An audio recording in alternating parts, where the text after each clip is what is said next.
Hey guys, it's Joel, and I wanted to talk about something that I see coming up quite a bit in therapy with different people during the coronavirus, and honestly, a lot before the coronavirus. And it's kind of a part of our personality that I like to call the inner critic. And the inner critic is kind of that force of your personality that when you go to a party, it tells you everybody laughed at your joke, but really they thought you were stupid.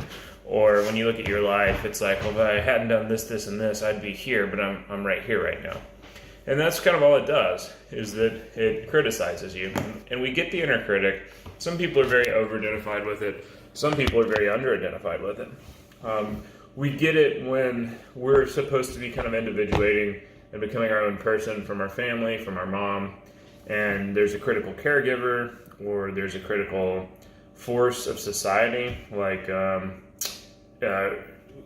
or whatever it is that makes us sort of internalize that voice and have a higher standard for ourselves than we maybe should. So this will make you pretty good at business, but it doesn't make you very good at finding yourself, at relaxing.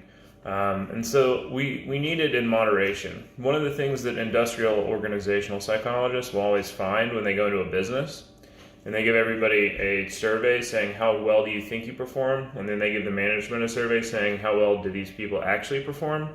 The people who say that they do wonderful work will almost always do poor work, and the people who say that they do terrible work or below average work will always be doing above average work most of the time.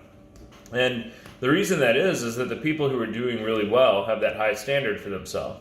And so they're performing well, and that inner critic's telling them that you don't do enough job. They have a little bit of imposter syndrome.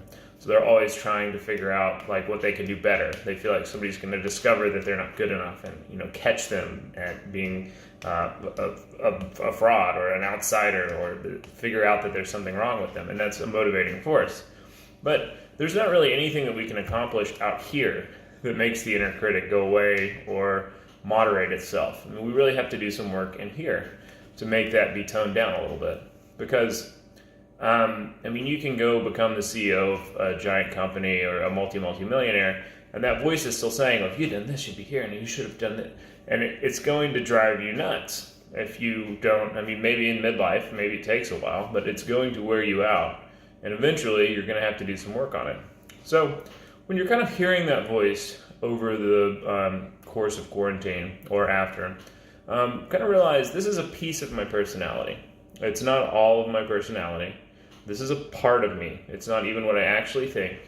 It's a specific thing that I got at a specific time, usually when you're kind of potty training, or you're learning that, well, I have to delay my own gratification in order to get something better longer term. I have to obey the rules even though I don't want to. I have to potty train to get the treat. I have to control my emotion even though I really want to go to mom right now to get something else.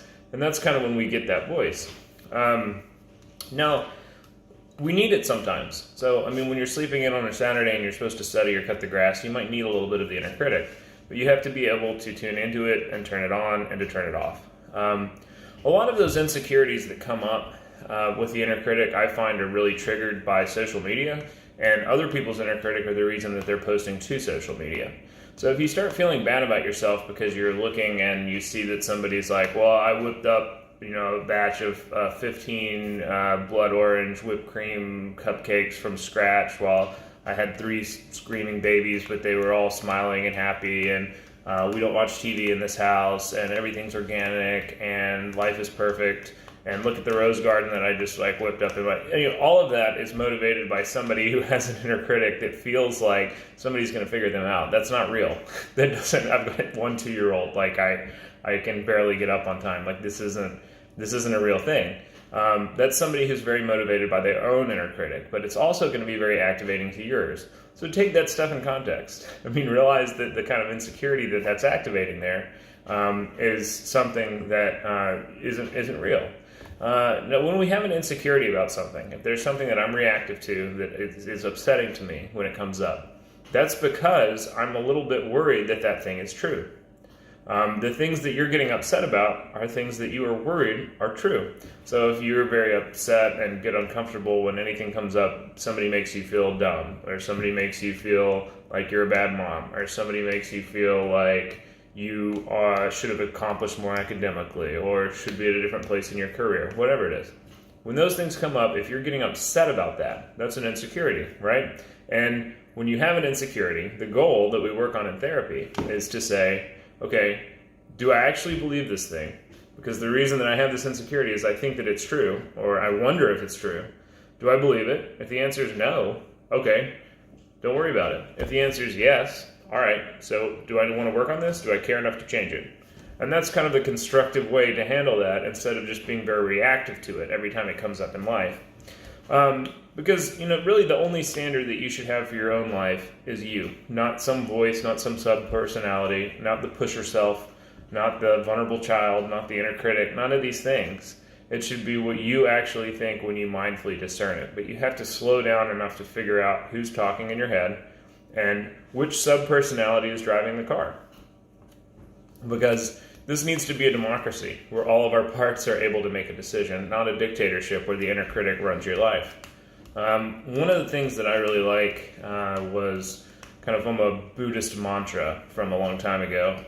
And one of the things that it says is that if you are honest about who you are and what you want and what you want to become in a tactful way that isn't using honesty to hurt somebody, but just being in touch with yourself, and somebody is reactive to that, they don't like you, well, that's the same as somebody not liking a mountain being there, or the wind, or the rain, or any other fact of life. You're just another thing in touch with yourself existing, and that's not on you, their reaction to that.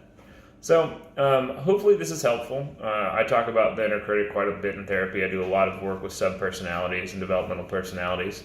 So, let me know if you think something different, or if you have a question in the comments, and I will talk to you next week. Thanks.